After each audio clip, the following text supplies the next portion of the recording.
Bagaimana tanggung jawab yang dipercayakan oleh Tuhan Yesus kepada para murid.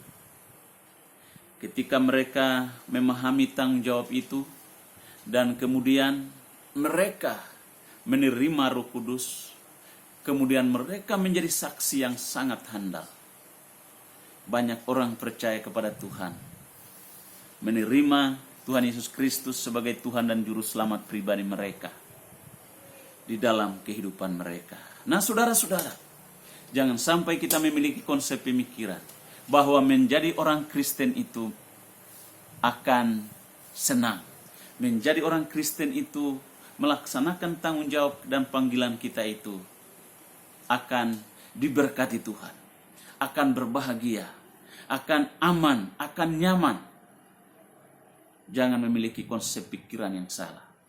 Karena ketika kita melihat para rasul, para murid ini, pada akhir hidup mereka, ketika mereka memahami tanggung jawab yang dipercayakan oleh Tuhan kepada mereka, Alkitab mengatakan mereka menjadi saksi yang luar biasa di berbagai tempat. Banyak orang percaya kepada Tuhan dan akhir hidup mereka kita saksikan. Berapa banyak mereka di antara mereka yang menderita. Mereka dirajam dengan batu, mereka dipenjarakan. Bahkan di akhir hidup mereka, Petrus disalibkan secara terbalik. Bahkan ada yang dimasukkan di dalam penggorengan secara hidup-hidup, digoreng dan mereka mati. Ada yang ditaruh di stadion dan dilepaskan binatang buas dan menerkam mereka. Ada yang dikuliti hidup-hidup. Akhir hidup mereka menderita. Artinya di dalam melaksanakan misi Tuhan, bukan hal yang nyaman, hal yang enak, yang baik, yang diterima. Tapi justru mereka membayar harga. Gereja zaman ini berada pada zona nyaman. Tidak mau menderita bagi Kristus. Firman Tuhan katakan, barang siapa yang mau mengikuti aku, ia harus menyangkal diri, memikul salib, dan mengikut aku. Itu firman Tuhan. Itu teologi Kristen yang benar. Tapi ketika ada pendeta-pendeta, ada hamba Tuhan yang mengajarkan menjadi Kristen supaya kaya, menjadi Kristen supaya diberkati, menjadi Kristen supaya berhasil, menjadi Kristen supaya semuanya sukses. Itu adalah teologi yang nyungsang, teologi yang tidak benar. Menjadi orang Kristen adalah mau melaksanakan tugas dan tanggung jawab sebagaimana para murid mengalami hal itu. Sekarang, sudahkah saudara pernah diludahi oleh orang? Pernahkah saudara dirajam dengan batu? Pernahkah saudara diolok-olok, dihina oleh karena saudara menyampaikan kebenaran? Mungkin saudara belum sampai ke tahap itu. Karena apa? Bapak ibu saudara senangnya hidup dalam zona nyaman tanpa memikirkan tanggung jawab yang Tuhan sudah percayakan kepada semua kita. Karena itu saudara-saudara, mari kembali kepada panggilan semula, kepada tanggung jawab yang Tuhan telah berikan kepada kita sebagai duta-duta Kristus di tengah-tengah dunia ini. Hal ketiga yang kita mau belajar, yaitu yang ketiga di dalam hal penting yang ketiga, di dalam ayat 9 sampai dengan ayat yang ke-11. Di sana dikatakan dengan sangat jelas. Ayat yang ke-9 sampai dengan ayat 11. Sesudah ia mengatakan demikian, terangkatlah ia disaksikan oleh mereka, dan awan menutupnya dari pandangan mereka.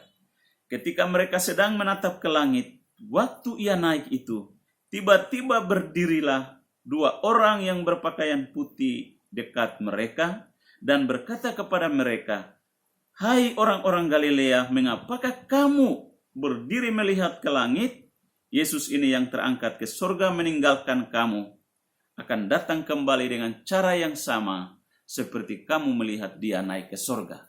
Hal penting yang ketiga yang ada di dalam konteks ini yang disampaikan oleh Tuhan Yesus untuk memahami tanggung jawab secara utuh atau menyeluruh adalah para murid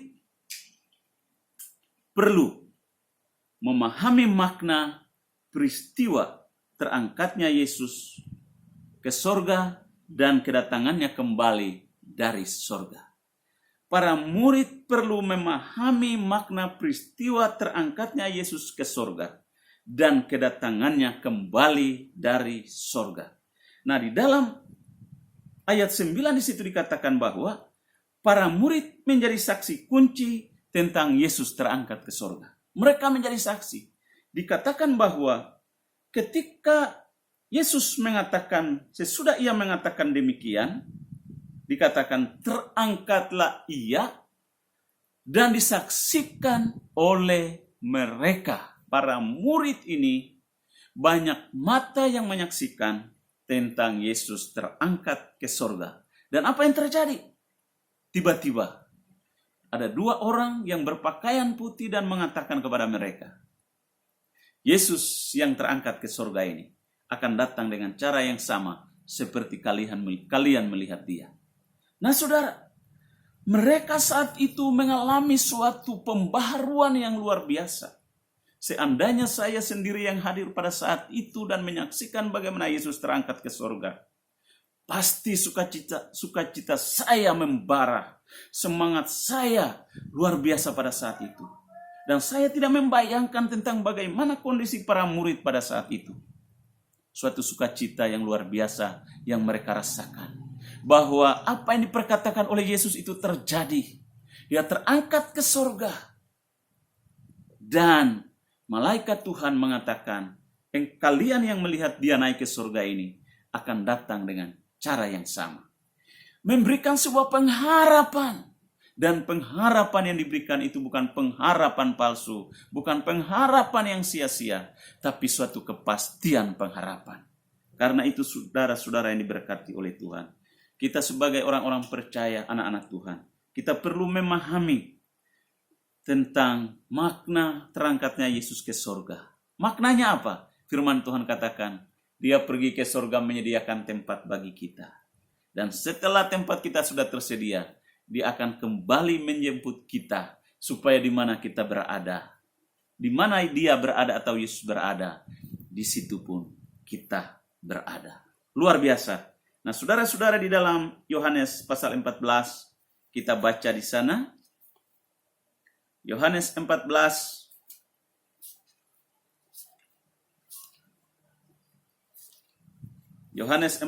ayat 1 sampai ayat 3. Di sana dikatakan begini. Janganlah gelisah hatimu, percayalah kepada Allah, percayalah juga kepadaku. Di rumah Bapakku banyak tempat tinggal. Jika tidak demikian, tentu aku mengatakannya kepadamu. Sebab aku pergi ke situ untuk menyediakan tempat bagimu. Dan apabila aku telah pergi ke situ dan telah menyediakan tempat bagimu, aku akan datang kembali dan membawa kamu ke tempatku, supaya di tempat di mana aku berada, kamu pun berada. Pada saat Tuhan Yesus masih bersama-sama dengan para murid, Yesus sudah pernah mengatakan tentang hal ini, tentang rumah Bapa. Di sana banyak tempat tinggal. Dan ini waktunya, saat itu Yesus terangkat ke sorga dan menyediakan tempat bagi semua orang percaya. Dan ketika tempat kita sudah tersedia, dia akan datang untuk menjemput kita supaya di mana dia berada, kita pun berada. Nah, saudara-saudara, di dalam Yohanes 14 ayat 28a, di situ juga dikatakan bahwa kamu telah mendengar bahwa aku telah berkata kepadamu, aku pergi, tetapi aku datang kembali kepadamu. Ya, dia sudah katakan, aku pergi, tetapi aku akan datang kembali kepadamu. Waktu Yesus masih bersama-sama dengan mereka, Yesus sudah katakan hal ini. Dan ini diulangi lagi pada saat peristiwa Yesus terangkat ke surga oleh malaikat Tuhan. Kalian yang melihat dia naik ke surga akan datang dengan cara yang sama seperti kalian melihat dia naik ke surga. Sesuatu yang luar biasa Bapak Ibu Saudara-saudara. Dan karena itu, di dalam kondisi dan keadaan kita sebagai orang-orang percaya, mungkin kita berkata, sampai hari ini kok Yesus nggak datang-datang. Itu bukan tanggung jawab kita. Tanggung jawab kita adalah kita memberitakan Injil, memberitakan nama Yesus, memberitakan kebenaran. melaksanakan tugas tanggung jawab kita dengan baik. Apapun itu bentuknya. Dan tanggung jawab Tuhan adalah urusannya Tuhan, kehendaknya Tuhan, intervensi Allah sendiri, kuasa Allah sendiri. Nah, saudara-saudara yang diberkati oleh Tuhan, kita melihat, membaca lagi di dalam 1 Tesalonika pasal 4, ayat yang ke-13 sampai dengan ayat 18. 1 Tesalonika pasal 4 ayat 13 sampai dengan ayat 18. Di sana dikatakan begini. Kedatangan Tuhan. Selanjutnya kami tidak mau, saudara-saudara, bahwa kamu tidak mengetahui tentang mereka yang meninggal, supaya kamu jangan berduka cita seperti orang-orang lain yang tidak mempunyai pengharapan. Karena jikalau kita percaya bahwa Yesus telah mati dan telah bangkit, maka kita percaya juga bahwa mereka yang telah meninggal dalam Yesus akan dikumpulkan Allah bersama-sama dengan Dia. Ini kami katakan kepadamu dengan firman Tuhan. Kita yang hidup, yang masih tinggal, sampai kedatangan Tuhan, sekali-kali tidak akan mendahului mereka yang telah meninggal. Sebab pada waktu tanda diberi, yaitu pada waktu penghulu malaikat berseru dan sangkakala Allah berbunyi, maka Tuhan sendiri akan turun dari sorga, dan mereka yang mati dalam Kristus akan lebih dahulu bangkit.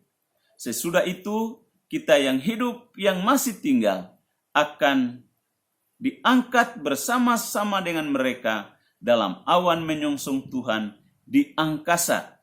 Demikianlah kita akan selama-lamanya bersama-sama dengan Tuhan. Haleluya. Luar biasa. Firman Tuhan katakan bahwa jikalau ada di antara saudara-saudara kita, keluarga kita yang meninggal di dalam Tuhan, di dalam Yesus, percayalah bahwa nanti pada saat sangkakala Allah berbunyi, mereka yang mati dalam Kristus, dalam Yesus, lebih dahulu dibangkitkan.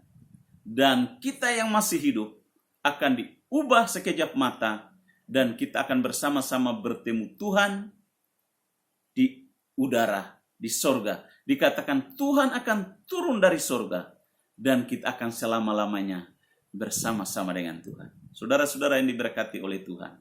Oleh karena itu, kita perlu memiliki iman dan percaya yang kokoh.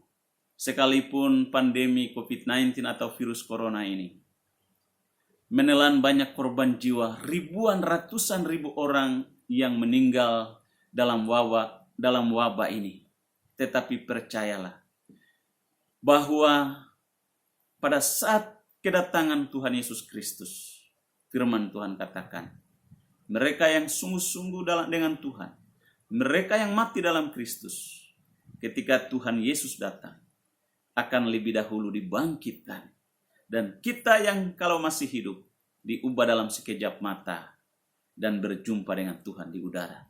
Ada begitu banyak hamba Tuhan, ada begitu banyak anak-anak Tuhan yang meninggal pada korban, meninggal pada masalah pandemi COVID-19 ini. Tetapi kita punya pengharapan, virus corona ini dapat merenggut, mematikan tubuh jasmani kita.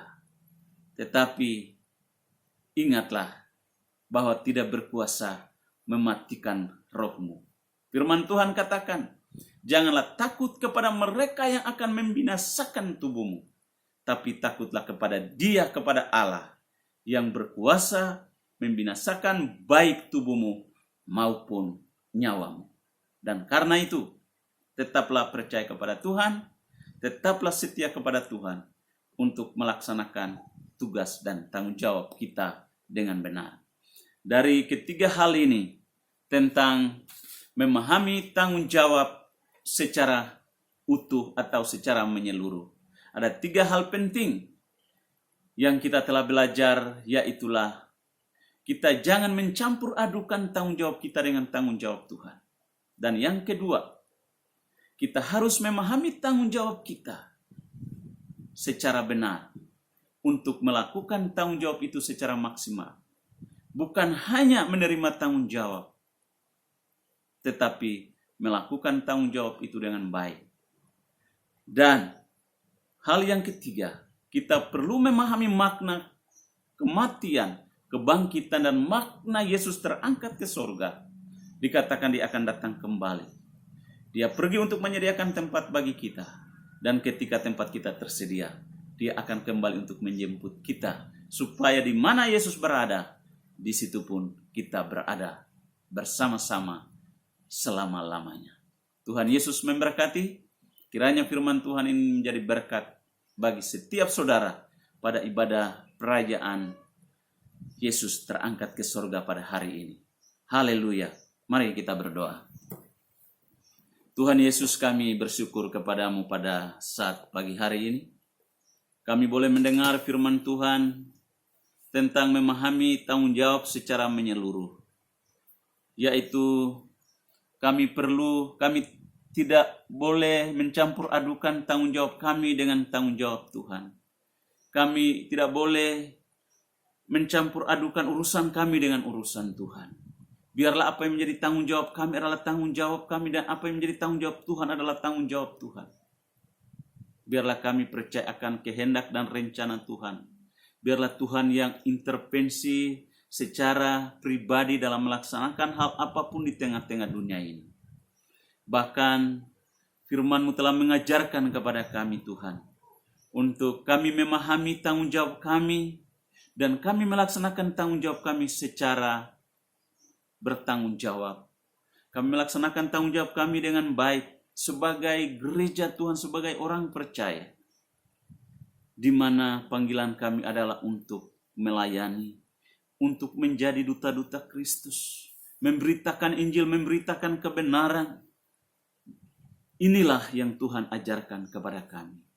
Dan Tuhan menolong kami supaya kami ketika belajar firman Tuhan, kami bukan hanya menyimpan sebatas pengetahuan, tetapi kami boleh menghidupinya, kami mempraktekannya, dan kami juga membutuhkan Roh Kudus memimpin kami, memberikan kuasa kepada kami untuk kami memberitakan firman Tuhan, memberitakan Injil itu secara maksimal.